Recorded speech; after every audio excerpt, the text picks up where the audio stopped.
પંચમહાલ શહેરમાં ખૂની ખેલ ખેલાયો હતો। સમાચાર છે પંચમહાલની જે સમગ્ર ઘટના પ્રકાશમાં આવી રહી છે। ગોકળપુરા પાસેની શહેરાના ગોકળપુરા ગામ પાસે ખૂની ખેલ ખેલાયો હતો। તો પંચમહાલમાં માજી સરપંચ દિનેશ બારિયાના ખેતરમાં જ બબાલ થઈ હતી, જે દરમિયાન ખૂની ખેલ ખેલાયો હતો। ઢોર ચરાવવાની બાબતે જ ખૂની ખેલ ખેલાયો હતો। શહેરાના ગોકળપુરા ગામે ઘટના બની હતી। માથાના ભાગમાં લાકડીનો માર મારતા મોત થયો હતો।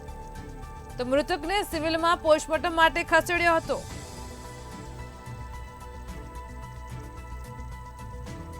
સમગ્ર ઘટના છે પંચમહાલના શહેરામાં ગોકળપુરા ગામની, જેમાં ખૂની ખેલ ખેલાયો હતો। માજી સરપંચ દિનેશ બારિયાના ખેતરમાં જ બબાલ થઈ હતી।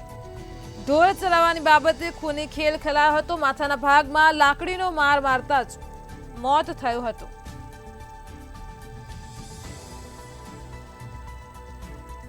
ઘટનામાં મૃતકને સિવિલ હોસ્પિટલમાં પોસ્ટમોર્ટમ માટે ખસેડાયો હતો। તો પંચમહાલ શહેરામાં ખેતરમાં બબાલ થઈ હતી અને જેમાં ખૂની ખેલ ખેલાયો હતો।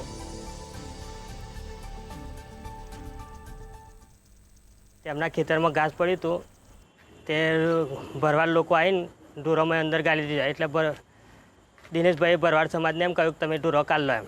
એટલે ઢોરો કાઢવાની ના પાડતા ભરવાડ સમાજે હુમલો કર્યો। દિનેશભાઈના માથામાં 3 લાકડી મારી, પાછળના ભાગમાં મારી, આંખો પર વાગ્યું। તે પછી અહીં ગોધરા દવાખાને લાવ્યા, તો ના પાડતા બરોડા લઈ જતા વાટમાં ડેથ થઈ છે। આગળની શું માંગ છે તમારી? આગળની માંગ તો એ જ રહેશે સાહેબ કે અમને પૂરો ન્યાય મળવો જોઈએ એમ।